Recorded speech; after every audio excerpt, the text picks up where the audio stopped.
देखो नमस्कार। आज के इस वीडियो में क्लास 11th के मैथ्स का चैप्टर नंबर 1 सेट्स की मिसलेनियस एक्सरसाइज का क्वेश्चन नंबर 2 जो कि न्यू बुक से है उसको हम सॉल्व करेंगे। तो चलिए सॉल्व करते हैं। सॉल्यूशन चालू करेंगे हम लोग यहाँ से, ठीक है।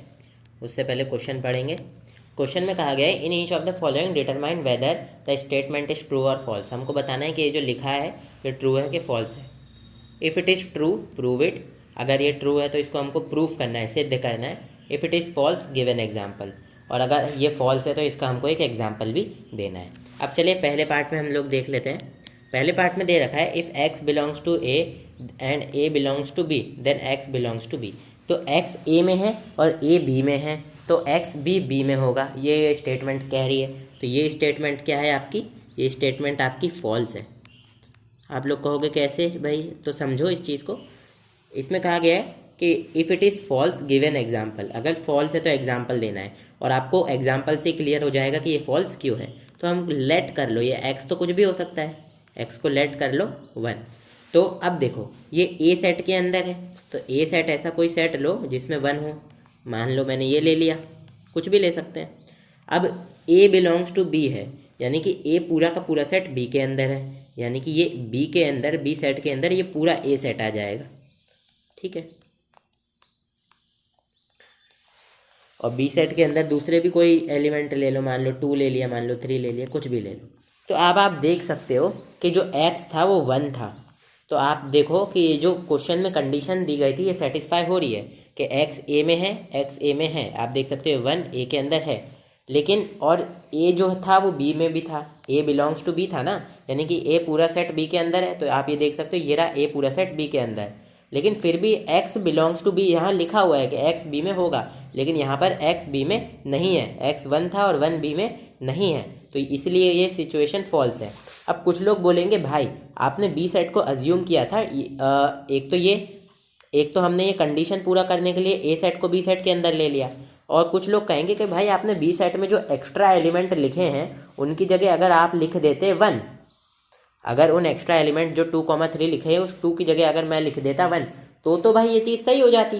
तो जो एक्स 1 था वो बी में भी हो जाता। हाँ भाई, तो ये चीज़ सही हो जाती और तो ये जो एक्स है ये बी में भी हो जाता। लेकिन हमको क्वेश्चन में बोला क्या गया है, ये जो स्टेटमेंट दी गई है ना, ये हमको ऐसा दे रखा है कि ये हमेशा ट्रू होगी, ये हमेशा के लिए ट्रू होगी, ऐसा ये क्वेश्चन बोल रहा है हमको। तो हमको बस इस चीज़ को, आपको इन क्वेश्चंस को सॉल्व करते समय ये ध्यान रखना है कि कोशिश करनी है इन स्टेटमेंट्स को गलत साबित करने की। और अगर आप अपनी कोशिश में सफल हो जाओ तो समझ लेना ये स्टेटमेंट गलत हैं, और अगर आप अपनी कोशिश में सफल ना हो पाओ तो समझ लेना ये स्टेटमेंट्स सही हैं, ठीक है। अब जैसे कि मैंने आपको एग्जाम्पल दिया था कि यहाँ पर मैंने 2 रखा था, लेकिन अगर यहाँ पर 2 की जगह मैं 1 रखूँ तो ये स्टेटमेंट सही हो जाएगी। लेकिन क्या ये हमेशा सही होगी? हमेशा सही थोड़ी होगी। ये तो सिर्फ तभी सही होगी जब बी के अंदर भी 1 हो, यानी कि बी के अंदर भी एक्स हो। ये स्टेटमेंट सिर्फ तभी सही होगी। लेकिन ये जो स्टेटमेंट है ना, if X belongs to A and A belongs to B then X belongs to B, ये क्वेश्चन वाला कह रहा है कि हमेशा ऐसा होगा ही होगा। तो आपको सिर्फ ये चेक करना है कि हमेशा ऐसा ही होगा। यानी कि क्या बी सेट में आप कोई भी एलिमेंट ले लो, ए सेट में आप कोई भी एलिमेंट ले लो, इन कंडीशंस को फुलफिल करते हुए, तो क्या हमेशा ये चीज़ ट्रू होगी जो इधर लिखी हुई है? इस चीज़ को आपको क्या बोलते हैं, चेक करना है। तो वही चीज़ हमने करी और हमने देखा ये हमेशा ट्रू नहीं होगी, ये केवल तब ट्रू होगी जब यह एक्स की जगह पर 1 हो। मतलब ये केवल तब ट्रू होगी जब एक्स भी बी के अंदर हो, और ऐसा ज़रूरी नहीं है कि एक्स बी के अंदर हो, ठीक है। अब देखिए, अब आते हैं हम लोग हमारे इसके सेकेंड पार्ट पे। ये मैंने आपको डिटेल में एक्सप्लेनेशन दे दिया है, वरना फिर आप लोगों को कन्फ्यूजन हो। If A subset of B and B belongs to C then A belongs to C. इस क्वेश्चन में कहा गया है अगर ए बी का सबसेट है, ए के सभी एलिमेंट बी में है और बी सी के अंदर है, बी पूरा सी के अंदर है, तो ए भी सी के अंदर होगा। ये स्टेटमेंट भी क्या है आपकी? फॉल्स है। क्यों फॉल्स है, जरा एग्जाम्पल देख लेते हैं। तो देखिए ए सबसेट ऑफ बी है तो ए कोई भी सेट ले लीजिए। मान लीजिए मैं ए सेट ये ले लेता हूँ। अब ए सबसेट ऑफ बी है यानी कि ए के सभी एलिमेंट बी के अंदर है, तो ए में एक ही एलिमेंट लिया है मैंने ताकि सिंप्लिसिटी रहे, तो ए के सभी एलिमेंट बी में आ गए। अब बी बिलोंग्स टू सी है यानी कि बी पूरा सेट सी के अंदर है, तो सी कोई भी ऐसा सेट ले लो जिसमें इस तरीके के एलिमेंट हो, जिसमें मतलब पूरा बी आ जाए। तो ये पूरा जो भी बी सेट है इसको मैं सी सेट के अंदर लिख देता हूँ, ठीक है। अब ये आ गया सी सेट, और इस सी सेट के अंदर मैं आगे भी अपनी मर्जी से मान लो एलिमेंट्स लिख देता हूँ, 2 5 1 मान लो, ठीक है। तो अभी भी ये देखो हमारी जो क्वेश्चन की कंडीशंस थी वो सेटिस्फाई नहीं हो, मतलब गलत साबित हो रही है। कैसे? देखो ए सबसेट ऑफ बी था, ए सबसेट ऑफ बी था, हमने ए सबसेट ऑफ बी ले लिया, बी बिलोंग्स टू सी था, ये जो बी पूरा सेट है ये सी के अंदर था ना, एक मिनट, ये बी पूरा सेट सी के अंदर, हाँ ये देखो ये बी पूरा सेट था, ये सी के अंदर ले लिया हमने, ठीक है। तो ये 1,2 पूरा इसमें ले लिया। तो क्वेश्चन वाले कह रहे हैं कि ए बिलोंग्स टू सी होगा, यानी कि ये ए जो पूरा सेट होगा ये सी के अंदर होगा। लेकिन आप देख सकते हो कि ए पूरा सेट सी के अंदर नहीं आ रहा है, ए पूरा सेट सी में आना चाहिए। आप लोग ये मत सोचना कि ए के अंदर भी एलिमेंट 1 है और इधर भी 1 है तो ये तो हो गया, नहीं, ए पूरा सेट सी में आना चाहिए कुछ इस तरीके से। अगर मैं 1 को इस तरीके से लिखता सेट के अंदर तो ये माना जाता कि तो ये चीज़ सही है, लेकिन मैंने 1 को एज अ एलिमेंट लिखा है इसके अंदर, एज अ सेट नहीं लिखा है, इसलिए ये चीज़ सही नहीं है, ठीक है। और अगेन मैंने फिर से आपको वही बात बोली कि अगर मैं चाहता तो सी सेट के अंदर इस तरीके से एक और एलिमेंट ले लेता, ये पूरा भी तो सी सेट का एक एलिमेंट ही माना जाएगा, ठीक है, ऐसे भी मैं कर सकता था। तो भाई कुछ लोग कहेंगे कि भाई ये कंडीशन सही हो जाती, लेकिन फिर वही वाली बात आ गई जो मैंने फर्स्ट पार्ट में आपको लोगों को समझाई थी कि अपन को तो इनको गलत साबित करने की कोशिश करनी है, और अपन अपने मंतव्य में यानी कि इनको गलत साबित करने में सफल हो जाए तो ठीक है, और ना हो पाए तो समझ लेना ये ट्रू है, ठीक है। अब देखो गाइज ये फर्स्ट और सेकंड तो हो चुकी हैं हमारे क्वेश्चन सॉल्व। अब इसमें जो third fourth fifth sixth part है ना, उनको करने के लिए जगह थोड़ी कम पड़ रही है, तो मैं क्या करूँगा, इन पार्ट्स को यहीं पर करूँगा। अब थर्ड और फोर्थ पार्ट को करते हैं, थर्ड पार्ट ये और अपना फोर्थ पार्ट ये। अब थर्ड पार्ट में क्या बोल रखा है, if A subset of B and B subset of C then A subset of C. अब ये तो भाई बिल्कुल ट्रू चीज़ बोल रखी है, क्यों? क्योंकि अगर ए सबसेट ऑफ बी है यानी कि ए के सभी एलिमेंट्स बी में है, और बी सबसेट ऑफ सी है यानी कि बी के सभी एलिमेंट्स सी में है, तो भाई ए भी सबसेट होगा सी का। क्यों? क्योंकि ए के सभी एलिमेंट्स तो बी में आ गए, अब बी के सभी एलिमेंट्स तो सी में आ गए, अब बी के सभी एलिमेंट्स के अंदर ही ए के सभी एलिमेंट आ गए, है ना, बी के सभी एलिमेंट के अंदर ही ए के सभी एलिमेंट आ गए, तो बी सबसेट ऑफ सी हो गया, यानी कि ए के सभी एलिमेंट जो बी के अंदर थे साथ ही में बी के एलिमेंट को मिला दें वो सारे सी के अंदर चले गए।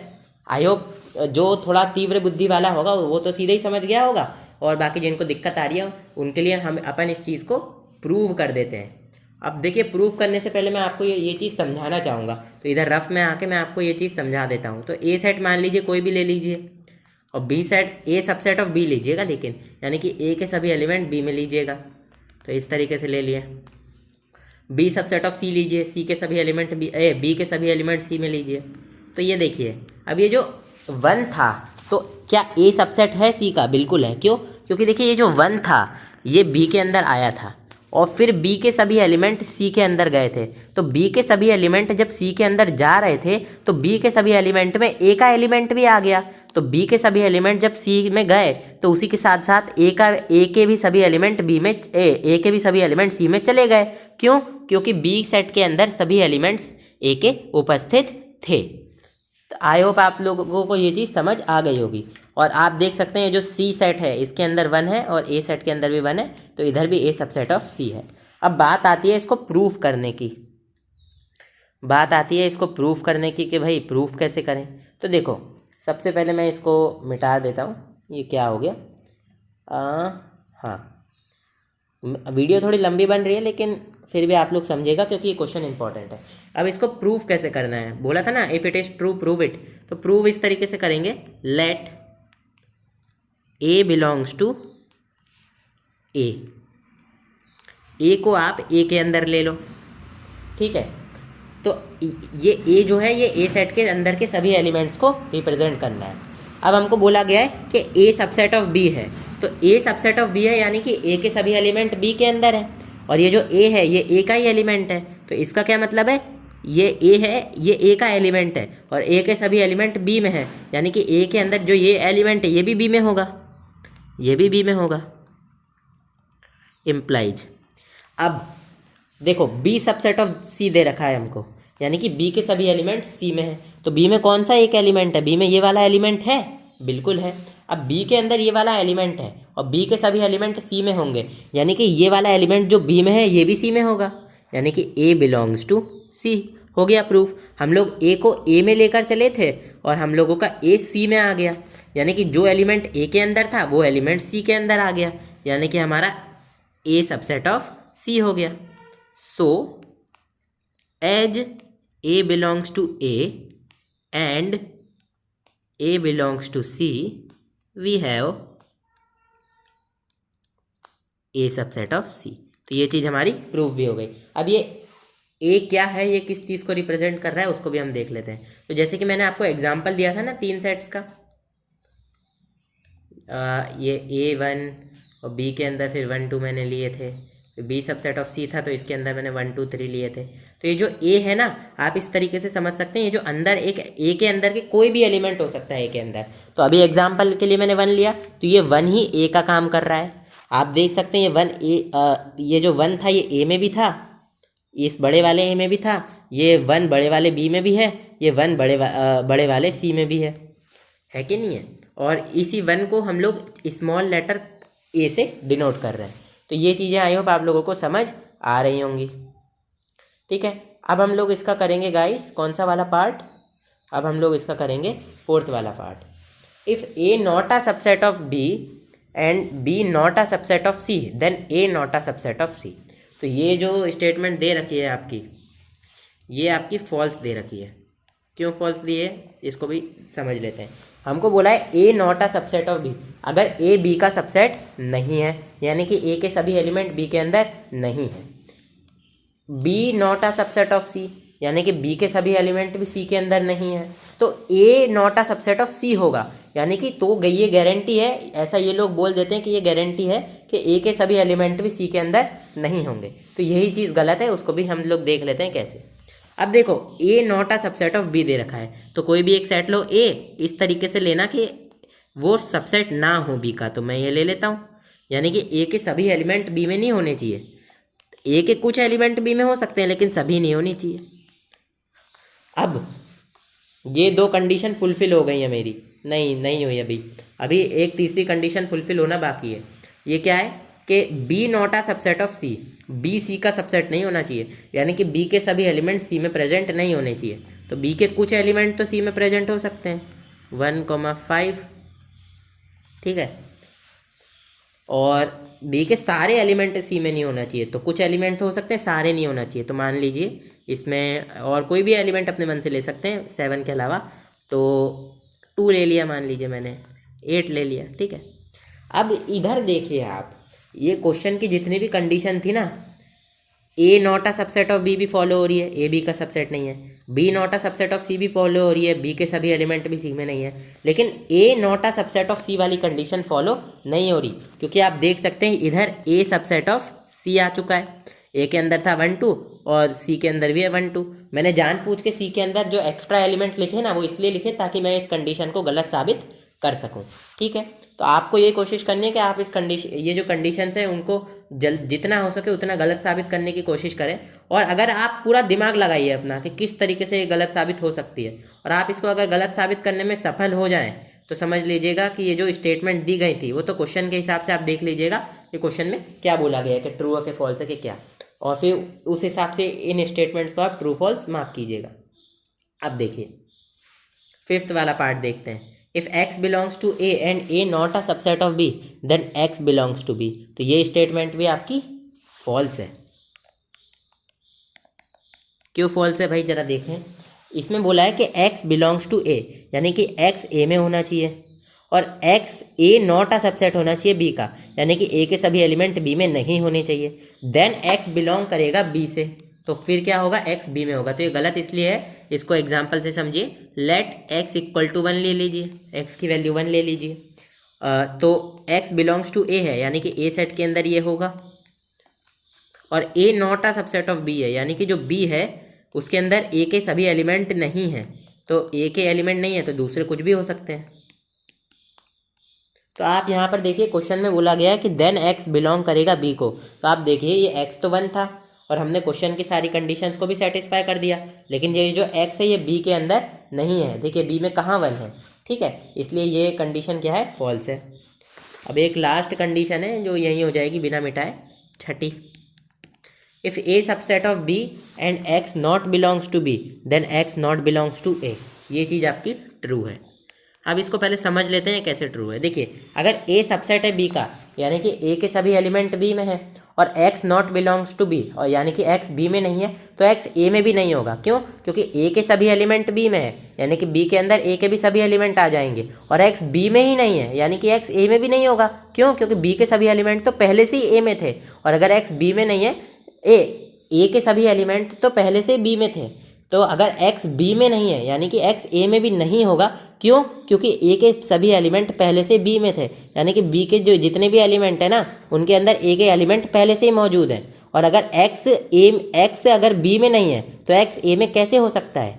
क्यों? क्योंकि b के अंदर तो a के सभी एलिमेंट मौजूद हैं। अब इस चीज़ को समझ भी लेते हैं एक एग्जाम्पल से कि a सबसेट ऑफ b है। मान लीजिए a सेट है, ऊपर वाला एग्जाम्पल ले लीजिए ये। अब a सबसेट ऑफ b है, यानी कि b के अंदर ये है 1 2 3 4 मान लीजिए।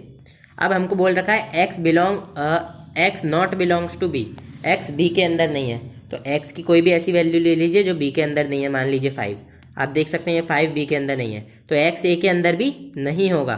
क्यों नहीं है? आप देख सकते हैं x a के अंदर भी नहीं है। अब इसका एक्सप्लेनेशन भी है लॉजिकल एक्सप्लेनेशन ये है कि जो a है वो सबसेट है b का, यानी कि a के सभी एलिमेंट b के अंदर मौजूद हैं, यानी कि b के अंदर a के सभी एलिमेंट्स पहले से ही मौजूद हैं। अब x हमको क्वेश्चन में बोल दिया कि b में ही नहीं है। अब x भैया अगर b में नहीं है तो x a में कैसे हो सकता है? क्यों? क्योंकि b के सभी एलिमेंट ही, मतलब b के अंदर जितने एलिमेंट है ना, उनके अंदर ही a के एलिमेंट है। तो अगर x b के एलिमेंटों में नहीं है तो x a के एलिमेंटों में भी नहीं होगा। क्यों? क्योंकि b के अंदर ही a के एलिमेंट सारे के सारे मौजूद हैं, और x b में नहीं है तो a में भी कहाँ से होगा। ठीक है, तो यही वाली चीज़ है। आई होप आप लोग समझ गए होंगे। अब इसको बात आती है प्रूफ करने की, कि प्रूफ किस तरीके से करना है। तो अब प्रूफ करने के लिए क्या कीजिए, इस क्वेश्चन में आपको क्या करना है, लेट वेट करके प्रूफ करने की जगह आप इसमें स्टेटमेंट लिखिएगा, if a subset of b then all elements of A are in B। अगर A B का सबसेट है तो A के सभी एलिमेंट B में है। So if X not belongs to B then X not belongs to A as all elements of A are already present in B। तो ये थोड़ा तार्किक सी चीज़ हो चुकी है, आप लोग को समझने में दिक्कत नहीं आया। मैं एक बार फिर से लास्ट बार बता देता हूँ। देखो, A सबसेट ऑफ B हमको दे रखा है, यानी कि A के सभी एलिमेंट B में है।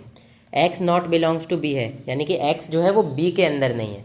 अब देखिए, तो फिर हमको क्वेश्चन ने कहा है x a के अंदर भी नहीं होगा, x b के अंदर नहीं है, b के अंदर a के सभी एलिमेंट है, तो भैया x उसने कह दिया कि b के अंदर ही नहीं है। अब b के अंदर a के सभी एलिमेंट आ चुके हैं, यानी कि a के अंदर जितने भी एलिमेंट होंगे वो b के अंदर पहले से ही मौजूद हैं। अब x b के एलिमेंटों में खोजने पे भी नहीं मिल रहा है, तो x अगर b के एलिमेंटों में खोजने में नहीं मिल रहा है तो x a के एलिमेंट को भी खोजने में नहीं मिलेगा। क्यों? क्योंकि a के सभी एलिमेंट तो पहले b में आ चुके हैं। तो जब आप b के सभी एलिमेंटों में x खोज रहे थे तो आपने b के सभी एलिमेंटों में खोजने में a के सभी एलिमेंटों में भी खोज लिया। क्यों? क्योंकि a के सभी एलिमेंट पहले से b में मौजूद हैं। तो आई होप आप लोग इस चीज़ को समझ गए होंगे। थोड़ा तार्किक सी चीज़ है, समझ आ जाएगी ध्यान से अगर आप लोग इस चीज़ को सुनोगे तो। ठीक है, तो इसका प्रूफ केवल इतना ही था स्टेटमेंट्स का, कि ये तो स्टेटमेंट आपको इस तरीके से लिखना है, इस स्टेटमेंट को समझना जरूरी था। तो आई होप आप लोग इस चीज़ को समझ गए होंगे। ठीक है, और तो चलिए गाइस, हो चुका है अब हमारा ये क्वेश्चन कंप्लीट। अगले वीडियो में मिलेंगे हम लोग आपसे नेक्स्ट क्वेश्चन में।